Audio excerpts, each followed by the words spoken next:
lab diagnosis,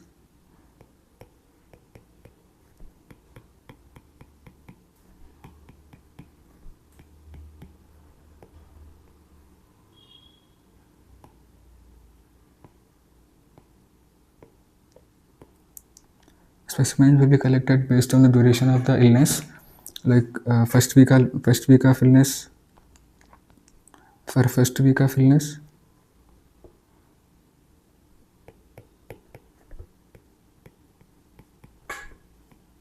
first week of illness, we prefer blood cultures, blood culture, bone marrow culture, bone marrow culture, and duodenal aspirate, duodenal aspirate culture.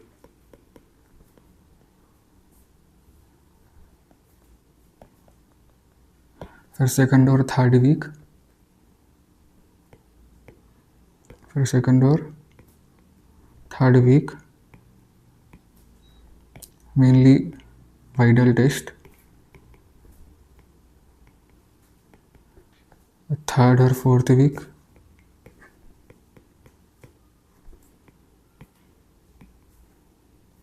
urine and stool specimens are preferred.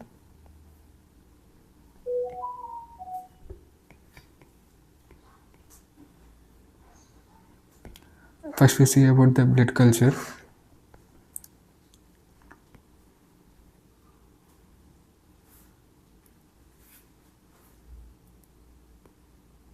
First we see about the blood culture.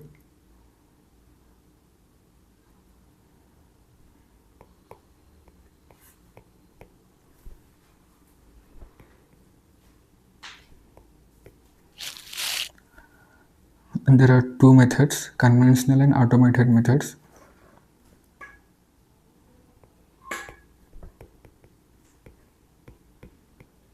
Conventional and automated methods. In conventional method, mainly we use monophasic or biphasic blood culture bottles, monophasic or biphasic blood culture bottles, blood culture.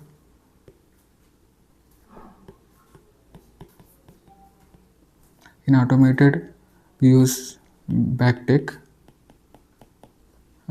I'll show you pictures. See, these are blood culture bottles.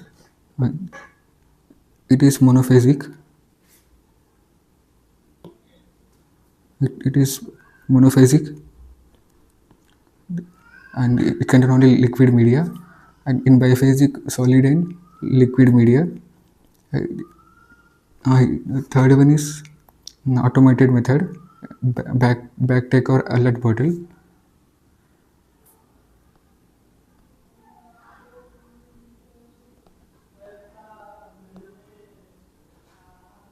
Bottle. And in procedure, we collect 8 to 10 ml of blood in blood culture bottles. Blood in blood culture bottles.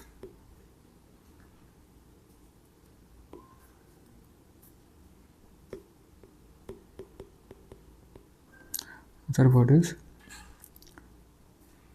After collecting blood in the blood culture bottle, we incubate these blood culture bottles in. We incubate these blood culture bottles at 37 degrees centigrade. For bacteria, we mainly use this temperature, 37 degrees centigrade incubation period. After incubating, we subculture into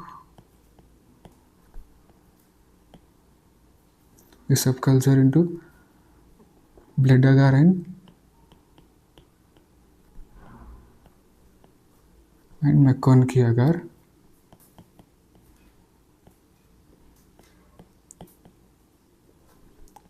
Blood agar and McConaughey agar. In blood agar,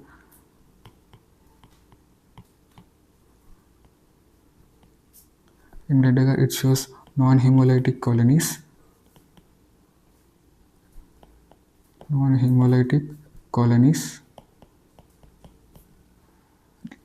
Like we mainly see hemolytic and non-hemolytic colonies in blood agar, and in McConaughey agar we see lactose fermenting and lactose non-fermenting colonies. In McConaughey agar,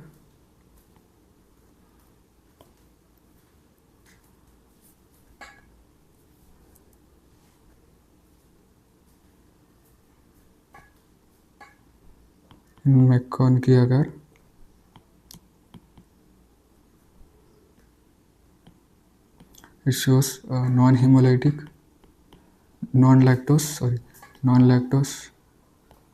fermenting colonies.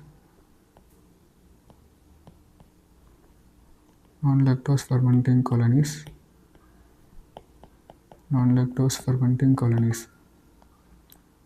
Then we move to urine and stool culture.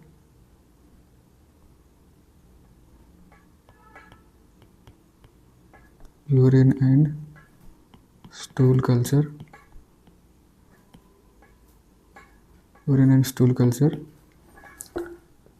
In this we use enrichment broth and selective media. In enrichment broth, in enrichment broth,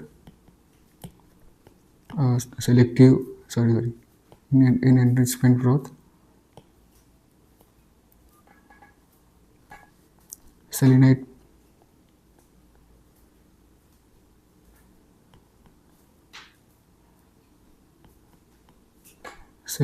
F broth.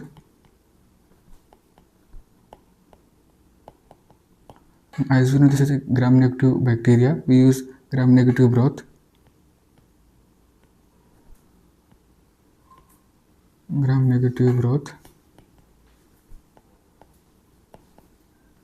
And tetrathionate broth.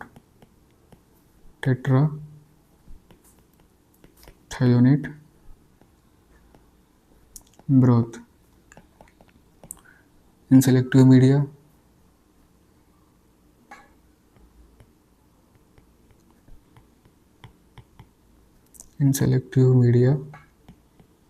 there are two types: low selective and highly selective. Low selective and highly selective. In low selective, mainly McConaughey agar.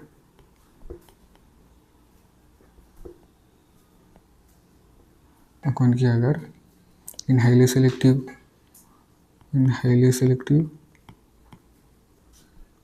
we use XLD. XLD means xylose lysine deoxycholate agar, XLD agar. In this we see red colored colonies.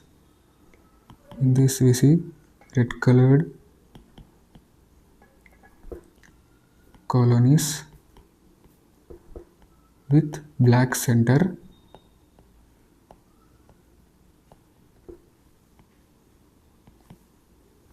And we also use deoxycholate citrate agar.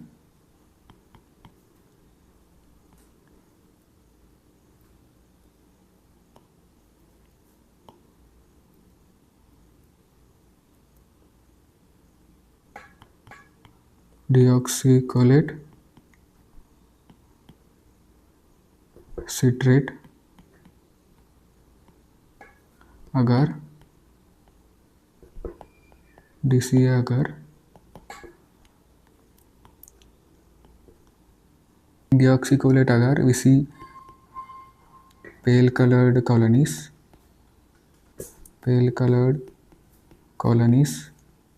with black center.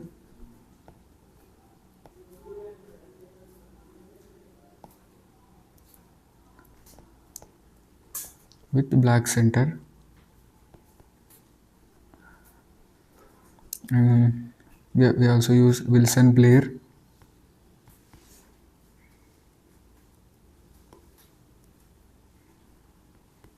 Wilson Blair media.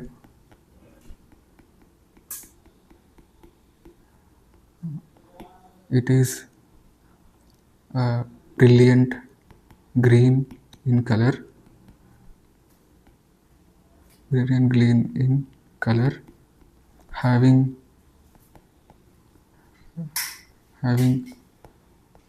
jet black colored colonies of the bacteria. Colonies of the bacteria.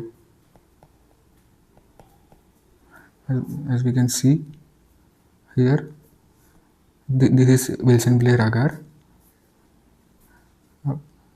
Media is green, brilliant green in color, and black colored colonies are the bacteria in this. Next we see a deoxycholate agar. These are pale colored colonies with black center. In XLD agar like xylose lysine deoxycholate, we see red colored colonies with black colored center.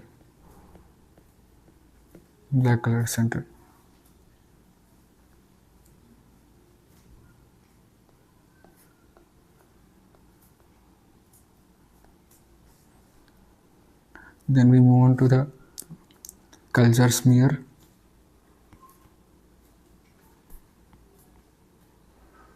Culture smear and motility. Culture smear and motility.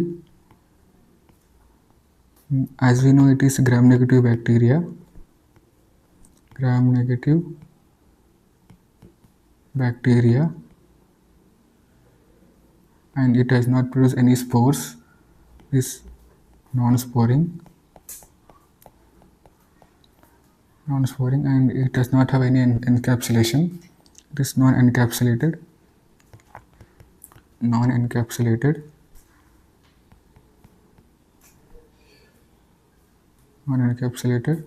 but it is motile.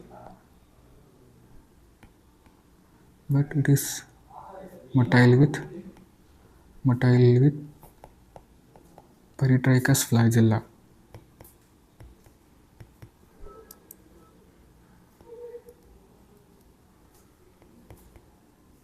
Peritrichous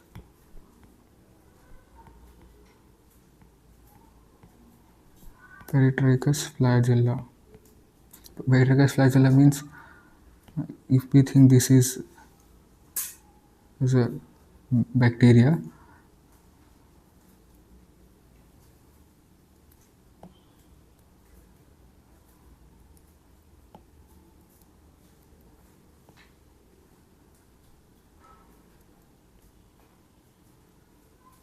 if we think this is a bacteria, flagella will present all over the body like this. It is known as peritrichous flagella, seen in Salmonella typhi. Then we move on to the identification. In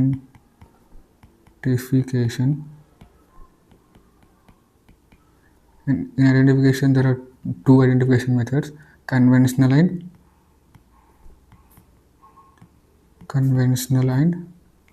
automated methods. In conventional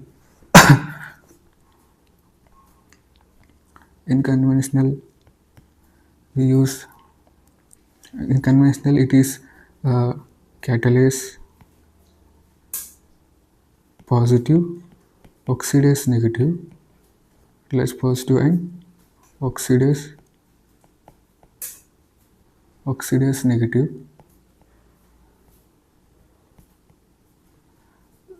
and like other tests, indole,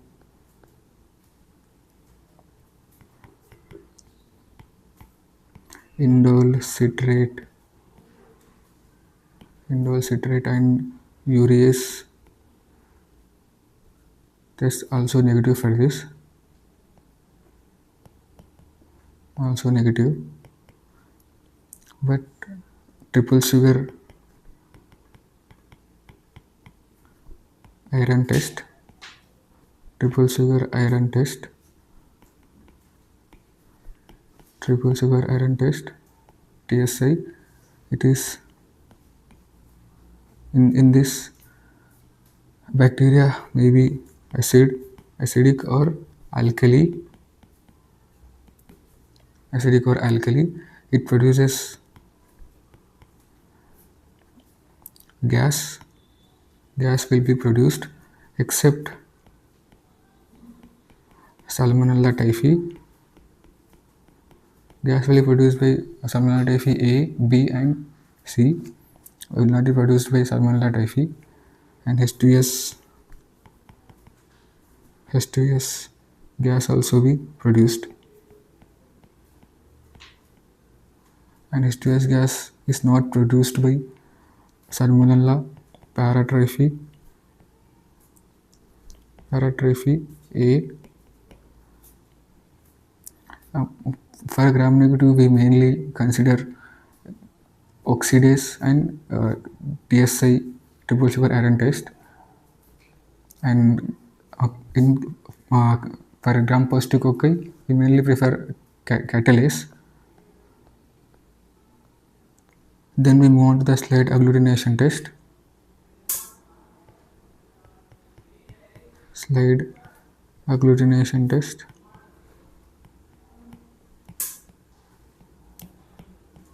Slide agglutination test.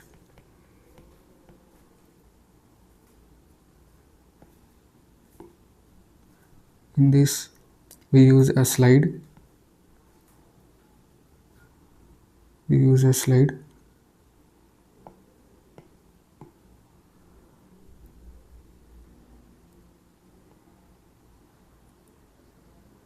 In this, we use a slide, and patient sera will be mixed with O antisera.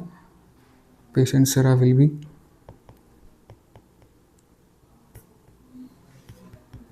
patient's sera will be mixed with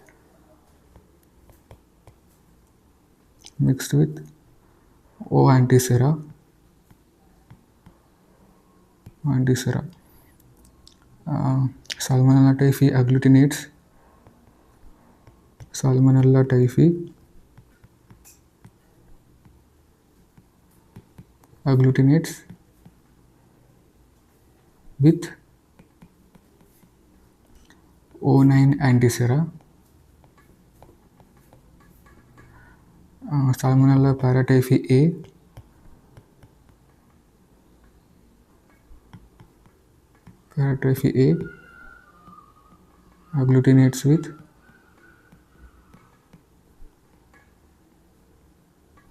agglutinates with O2 antisera.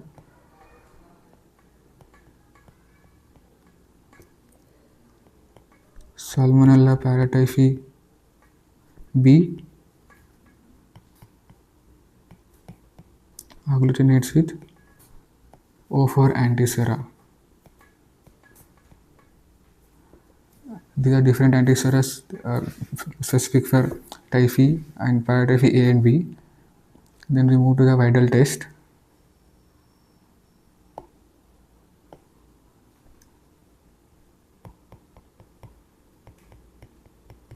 Vidal test.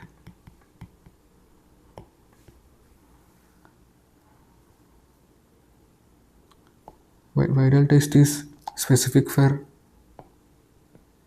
typhoid. It is mainly used for diagnosis of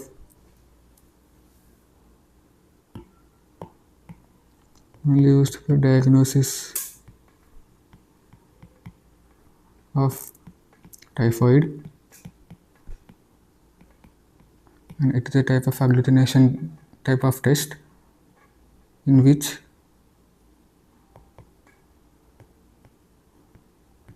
agglutination test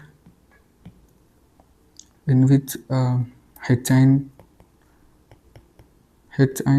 O antibodies H and O antibodies are detected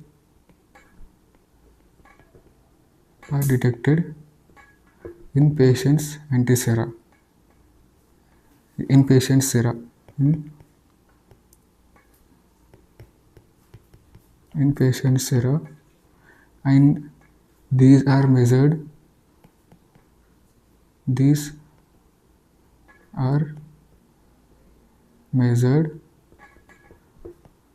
by using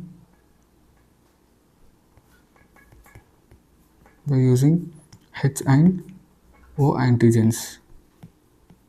H and O antigens. There are different types of antigens. O antigens O antigen for Salmonella typhi, it is TO, and H antigen for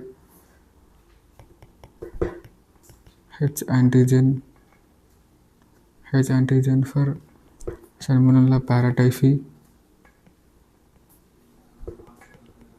A,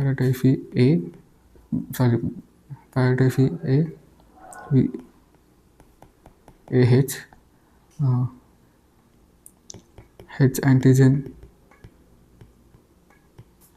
for Salmonella paratyphi B is BH. H antigen for Salmonella typhi as TH. We won't use O antigen for paratyphi A and B because they share. We won't use O antigen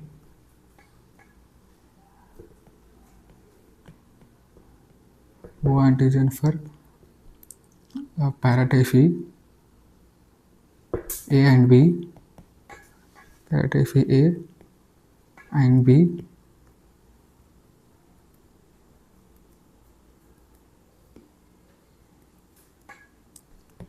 for A and B because they share a common factor 12. They share common factor 12. Because of this, there may be cross reaction with the O antigens of the Salmonella typhi. Because of this, there may be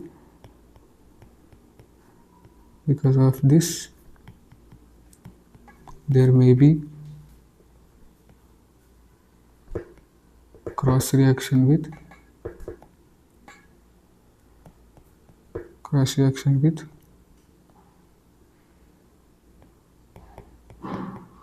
O antigens of Salmonella typhi. Procedure: a serial dilution of the patient sera. Serial dilution of patient sera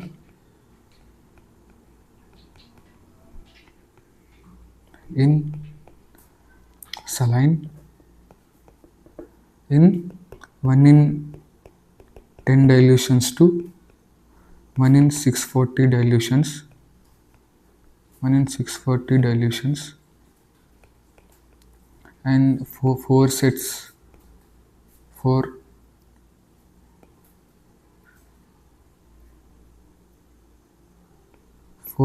are used.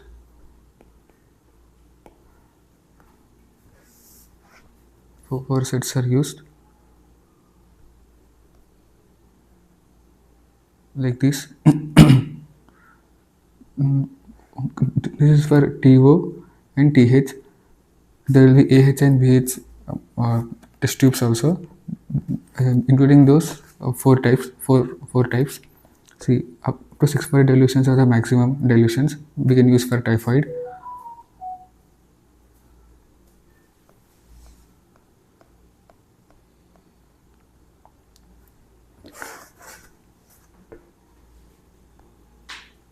Results and results: O-agglutination, O-agglutination appears as chalky granular granular will be seen. In H-agglutination,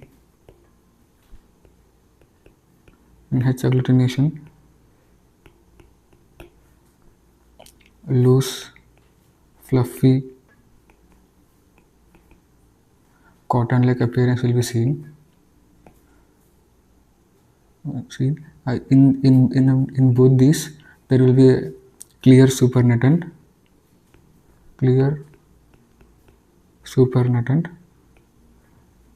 because those antigen antibodies got settled at the bottom. Because of this, there will be a clear supernatant. For negative result,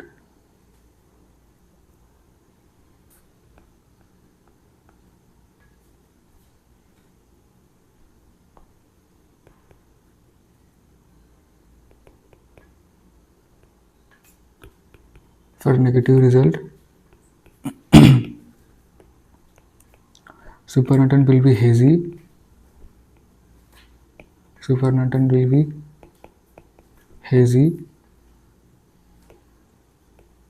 Because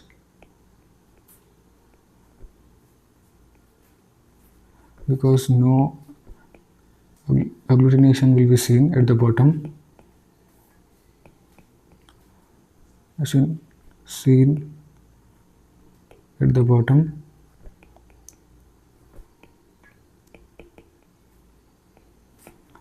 Then we move to the interpretation.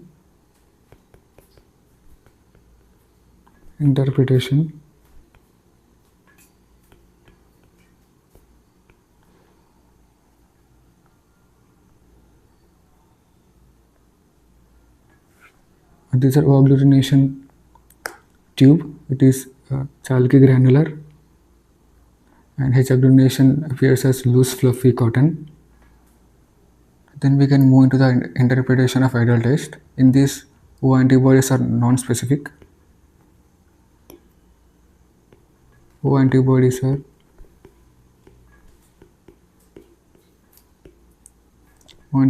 not specific.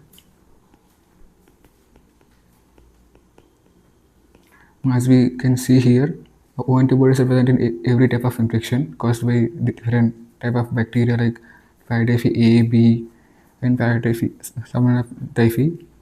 And H antibodies are specific.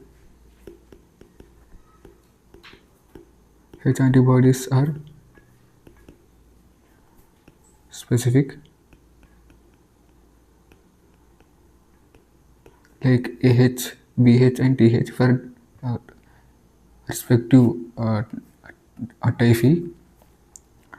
If there is rise in TO antibody with TH, it is enteric fever mainly due to the Salmonella typhi organism.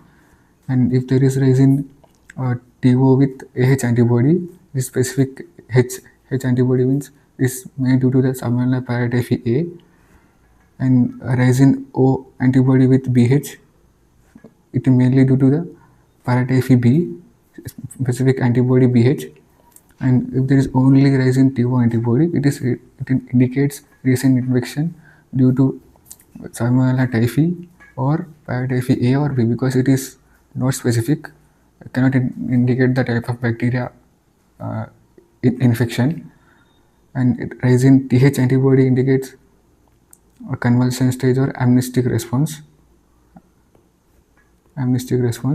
And rise in all THBH and AH antibodies seen in a post TB vaccination.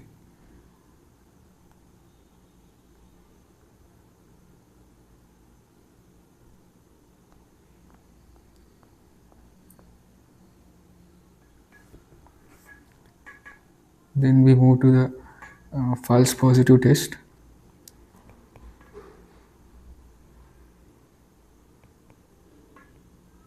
False positive test.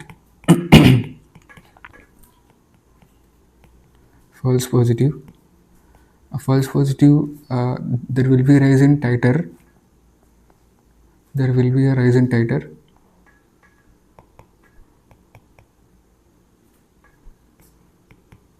There will be a rising titer, but not due to the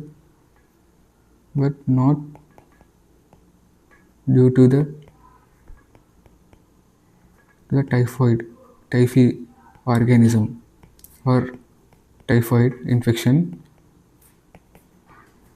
It is mainly due to the unrelated infections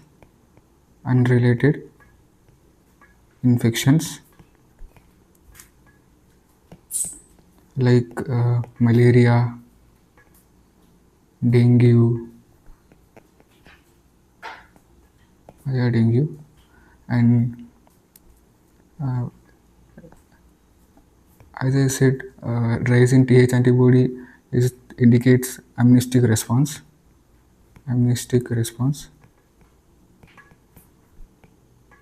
Then we go to the amnestic response.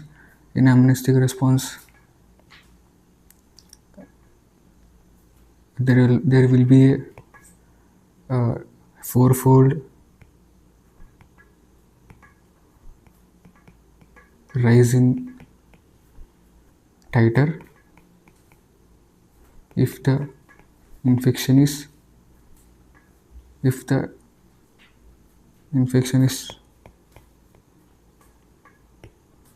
true, means typhoid infection, or else there will be a decrease in the titer level after 1 week, or else there will be a decrease titer level after 1 week. It is known as amnestic response. Then we move to the false negative. False negative results seen in carriers, early infections, late infections,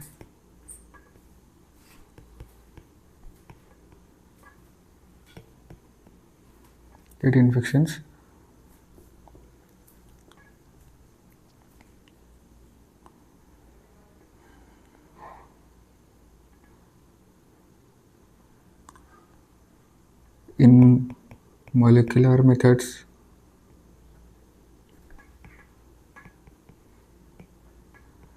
PCR, polymerase chain reaction, PCR will be commonly used in treatment.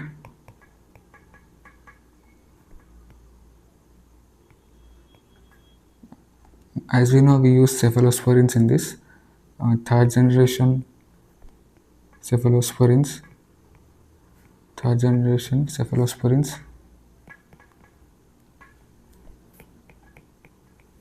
Aspirins are drug of choice like ceftriaxone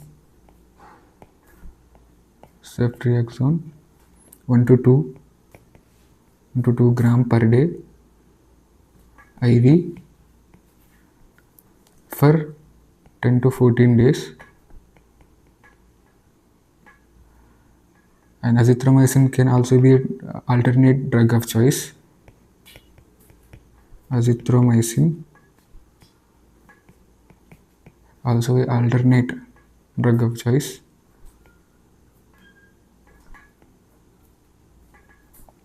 Alternate drug of choice. And fluoroquinolones, mainly fluoroquinolones, mainly ciprofloxacin, ciprofloxacin was the drug of choice, was the drug of choice, was the drug of choice, but those are not in use now because of increased resistance, because of increased resistance by Salmonella typhi and AB, increased resistance. For carriers, we prescribe amoxicillin,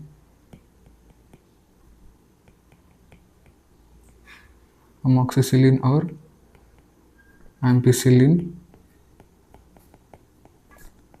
with probenecid.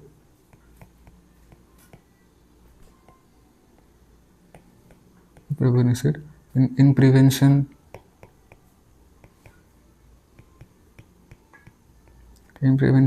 for reservoir control.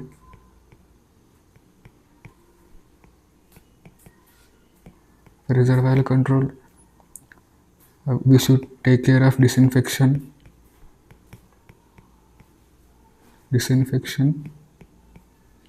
of soiled cloths filled with soiled cloth with stools or urine. For carriers, as I already said, amoxicillin or ampicillin with probenecid are given. Vaccines are also given, but not to the all people, only for people traveling to endemic area.